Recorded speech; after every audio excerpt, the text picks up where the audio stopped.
Hello everyone, welcome. I'm gonna make this little update video here since TradingView has recently made a lot of headway in regards to their own market profile and TPO indicator.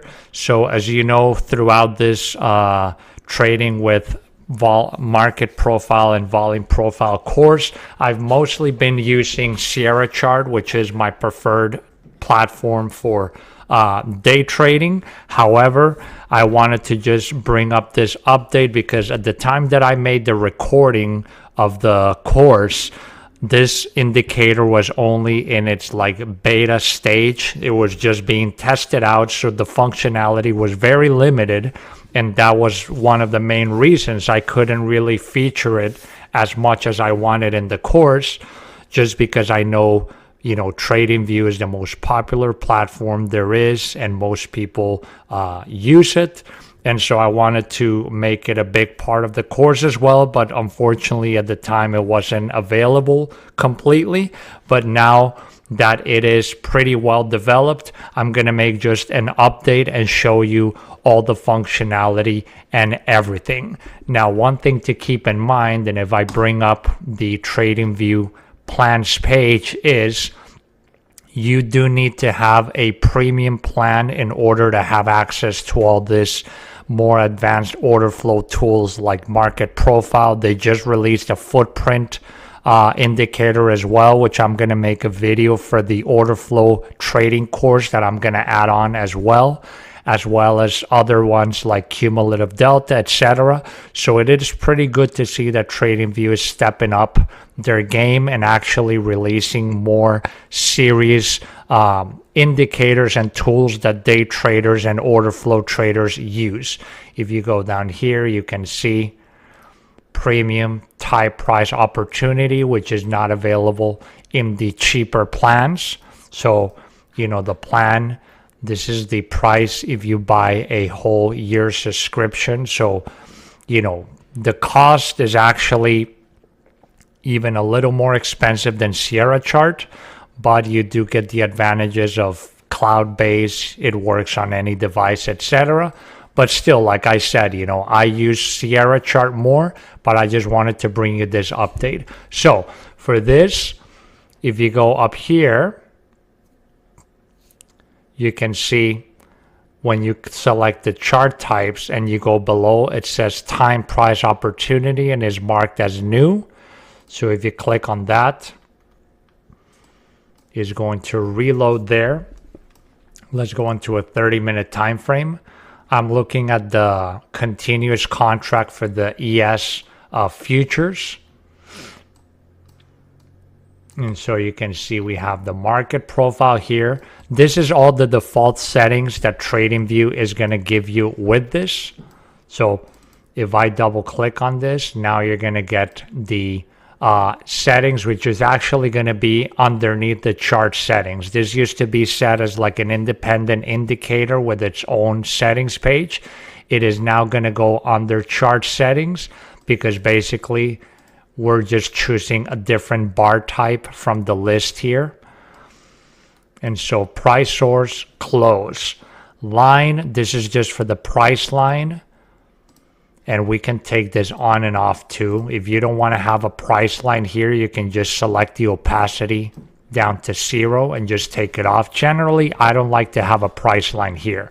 So I'm just going to take this thing completely off, but you can have it there if you want. Time price opportunity periods, 1 day. This is what I use. If you want to have like weekly profiles, then you can just select 1 week, and you can see now you have TPO profiles that cover an entire week's time. So this will be from Monday to Friday. Okay, but let's just go back to the daily ones. And now if we double click and keep going through all the options, block size, this would leave as default as 30 minutes. As in TPO, we know that every period or every letter is going to correspond to a 30-minute period during the trading day. Row size, this thing, I keep tinkering with this because as you can see, it's set on auto. So that means the TradingView, depending on the level of zooming in or out that you have on the charts, is going to adjust the block size. If you put it on manual, and then the lower the tick per row, the more definition you're going to have on this. But if you put it like super small, then it's not going to like show anything because it's going to be too, unless you're like very zoomed in. But I found out with like the ES, probably like 3 ticks per row is like the lowest that I like to go. And you can see, remember this ticks per row, this is all based on the price scale. So if you go and you use this on like Bitcoin or NASDAQ that have very big price scales, you're probably going to have to use 5 or maybe 10 ticks per row in order for it to show up properly. But like with the ES, I think between 3 to 5 is a very good balance of you get a very good definition. You know, you can see the single prints very clearly, etc. Then let's continue. Gradient colors. I generally like to use like a gray scale. Maybe let's do a little bit less strong. Maybe something like that.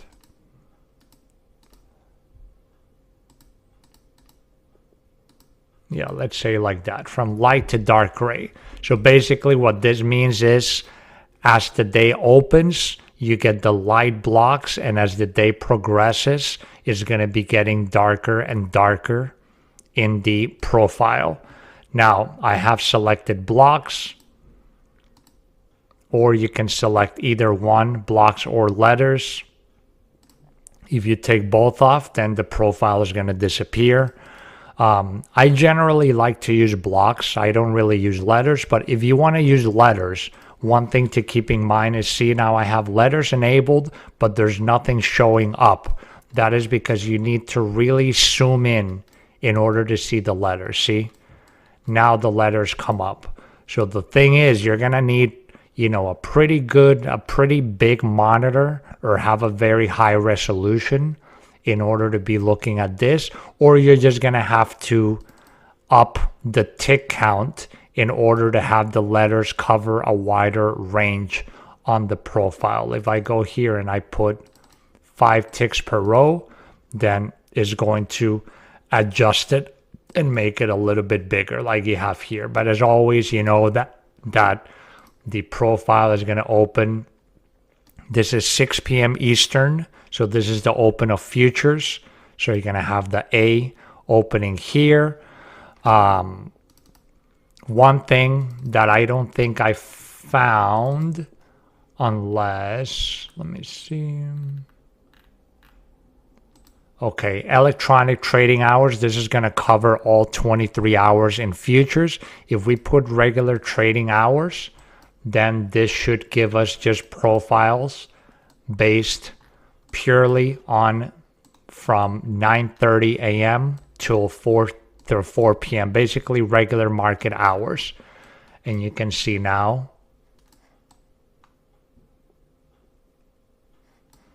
if we go here,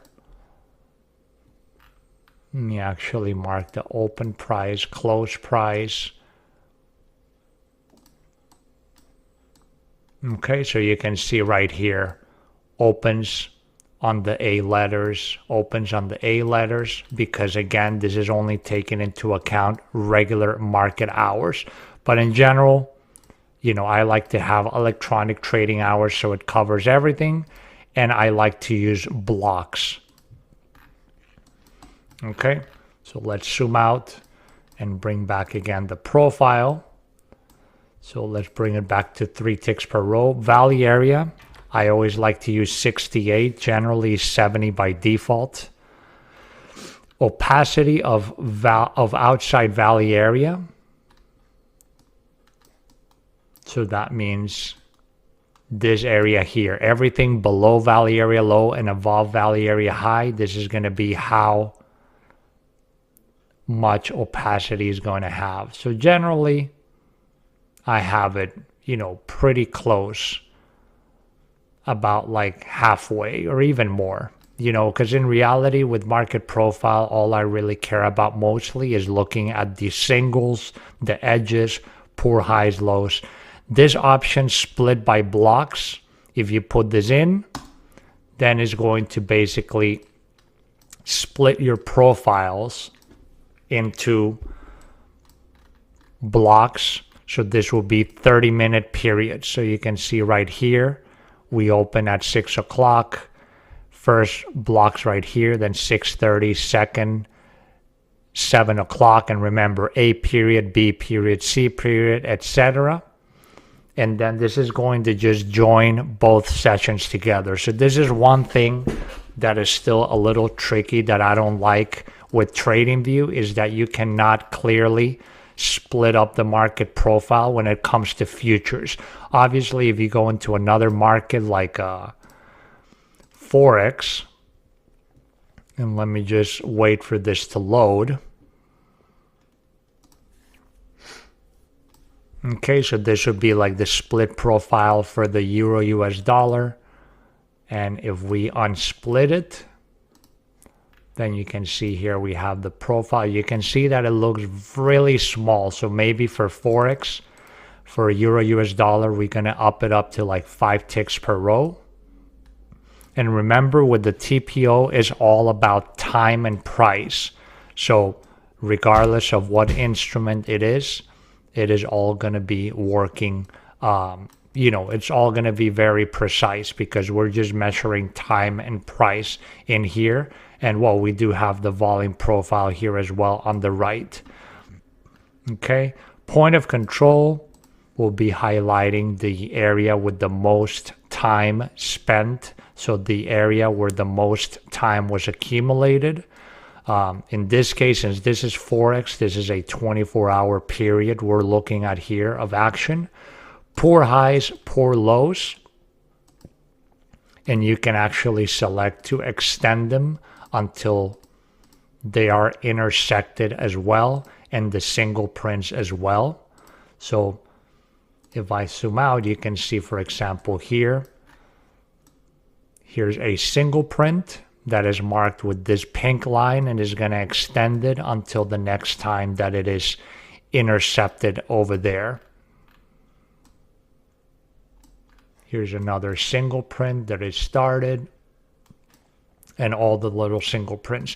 The prints are only highlighted, remember, where it starts and then it goes in that direction. So like this day was a very bearish day, and you can see we had several single prints to the downside marked off over here. Okay, so that is, we can select don't extend, and then in this case is only going to extend it until the end of the period, in this case the 24-hour trading day in Euro US dollar. And then the poor highs and lows, trying to go back to find a highlight for a poor high or low.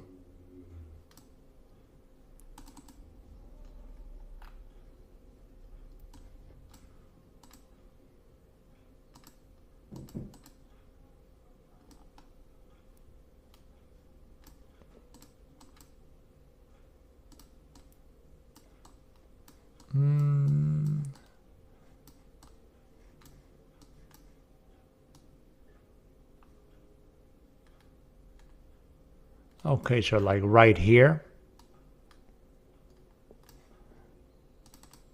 this is, we have a poor high right over here. As you can see, we have two periods that are at the same level, and then we have this little dotted blue line extending over there. So those would be the markings of the poor highs and lows right over there. Here you can pretty much just change the color of it. I'm just going to keep them purple because that's in general how I like to use the colors on Sierra chart. I have poor highs and lows purples, and I have the single prints in pink. Okay, right there. Unfortunately, you cannot really customize the coloring, I mean the type of line or the thickness. You can just change the colors for now. So hopefully they change this so you can actually change it to make it a solid line or a dotted, etc.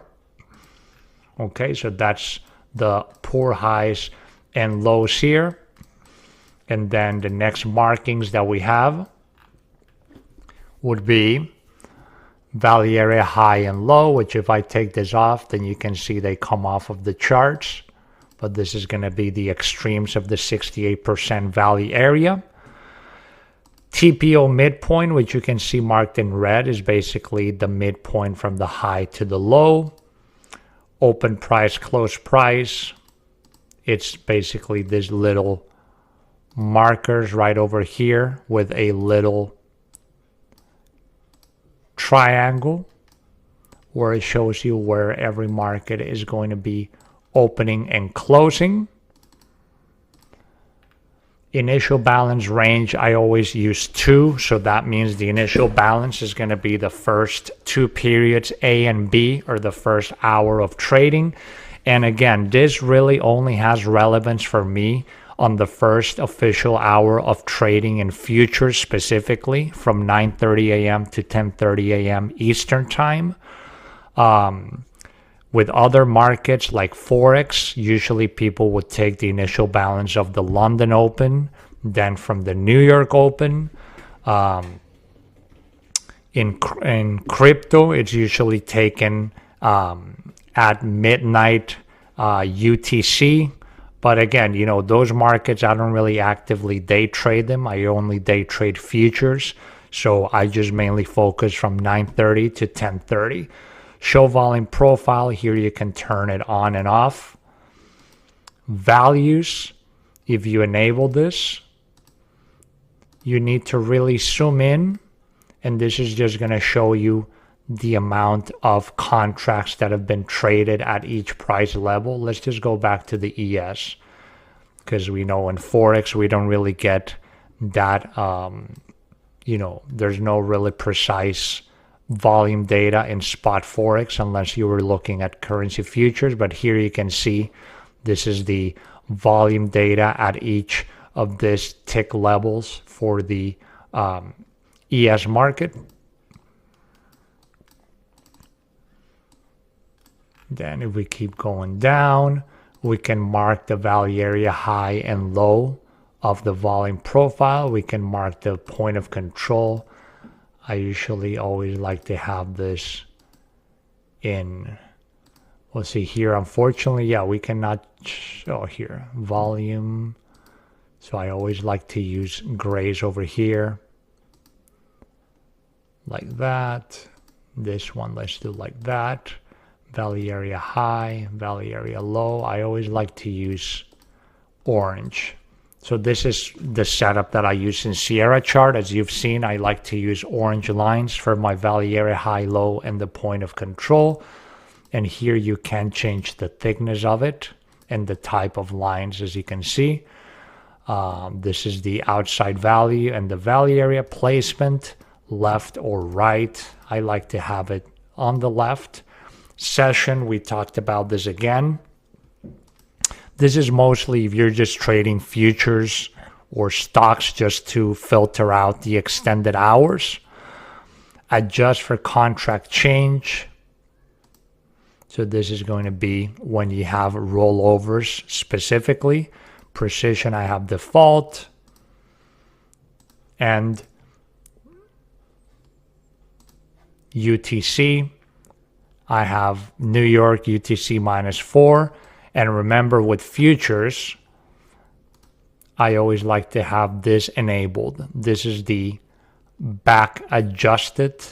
So this is just going to adjust for the gaps that you get whenever there is a futures contract rollover. Okay. And that's pretty much it. Other things you can do, which is a new function that they added, is now it is possible. Let me take off the volume profiles, just so we can focus merely on the TPOs right here. If you right click on it, you have these options on the bottom now, which this is an update they did. This was not available in the beta. Split profile at this letter, merge with previous profile, reset all merges. When I was doing the course, there was no possibility to do merges of profiles. The splitting, honestly, it's a little bit hard to do. Like in Sierra chart, you've seen that I can right click and I just put split profile and have it show me the profile as a TPO and then as the broken up TPO side by side, which is ideal. Over here, all they let you do is split it. So I would just go to the very open, and if I put split at this letter, it's going to split it, but you can see it's not really like precise. I don't really like this just because it says split at letter, but I can't really like select a very specific place to open it. So anyway, that function, I still playing around with it. I don't think it's very useful, but the merging, it is very useful because as we've talked about, the composites are a huge part of volume profile trading. Let me take off the singles just so it's not too distracting to have all those pink lines. So for example, let's do a merging of, let's find a spot where we have a nice overlap. Like let's say here, we have this 5 profiles that have a nice overlap within them. So then in this case, I just right click on it and I put merge with previous profile. Then I right click again, merge with previous. Again, merge with previous.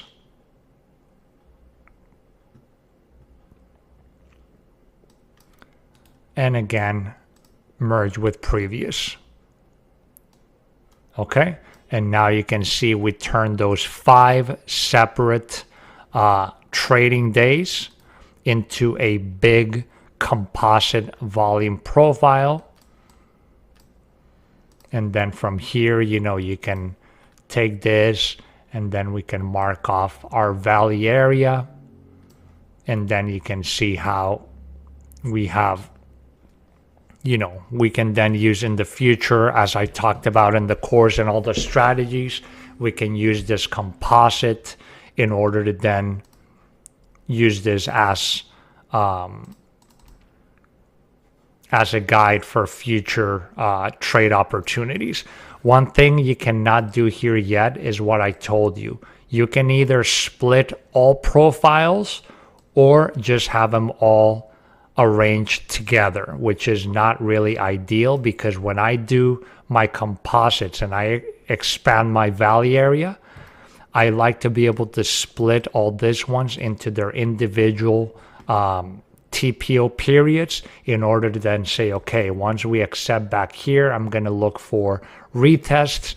I mean, obviously you can do what I show on the course as well, which is you can just mark off the zone here. So in this case, like let's say I can go and I can take a rectangle tool and I can just mark off this value area, and this is on January 17th, and then I can go back to regular candlesticks, and then you can see like right here we can see, okay, we were coming back into the value area, we were having some rejection, then we accepted, we traversed, we broke out, and then you can see we got a very nice retest of the extreme of this value area, which was a composite basically from this day to this day, and then we continued up in that movement, etc. And then I can just go back into the TPO view, etc. Okay, so that's just different ways. It's a little bit more limited, than what I was able to show you with Sierra chart, but it's still very useful that we now have all these options. And if I right click on it and I put reset all mergers and splits, then it just all goes back. You know, the split profile at this letter, I think you just gotta play around with it more and figure it more out. Is not as straightforward as the options you have on Sierra chart. But again, I just wanted to make this video just to give you all an update on the 2024 release of the TPO indicator for TradingView. And we just went over the entire set of options here for this indicator and what you can do with it. And that's pretty much it. Hope you're enjoying the course. And as always, you know, I'm always available if you have any questions. And I'll see you all in the next update.